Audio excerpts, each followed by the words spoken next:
अकोला जिल्ह्यातील मूर्तिजापूर तालुक्यातून एक प्रेरणादायी बातमी समोर येत आहे।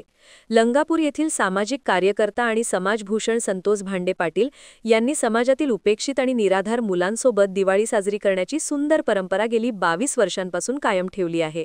संत गाडगे महाराज यांच्या विचारांनी प्रेरित होऊन संतोष भांडे पाटील यांनी ही समाजसेवेची वाट निवडली। लंगापूर येथील शुभम वानखडे आणि संतोष वानखडे या दोघं निराधार आणि दिव्यांग मुलांना बालपणीच आईवडिलांचं छत्र हरवले। हे दोघे आपल्या आजी समवेत राहतात। या मुलांच्या चेहऱ्यावर हास्य फुलवण्यासाठी भांडे पाटील दरवर्षी दिवाळीच्या काळात कपडे, फराळ आणि दिवाळीचा किराणा देऊन त्यांची दिवाळी गोड करतात। तसेच एका अपघातात दोन्ही हात निकामी झालेल्या श्याम मातेकर यांना देखील त्यांनी आर्थिक मदत करून उभारी दिली आहे। समाजसेवेबरोबरच ते संत गजानन महाराज बहुउद्देशीय संस्थेचे सचिव आणि देवांश पुष्पश्री शेतकरी बचत गटाचे अध्यक्ष म्हणूनही आपली जबाबदारी प्रामाणिकपणे पार पाडत आहेत। या दिवाळीतही त्यांनी निराधार आणि दिव्यांग बांधवांना मदतीचा हात देत त्यांच्या चेहऱ्यावर आनंद फुलवला आहे।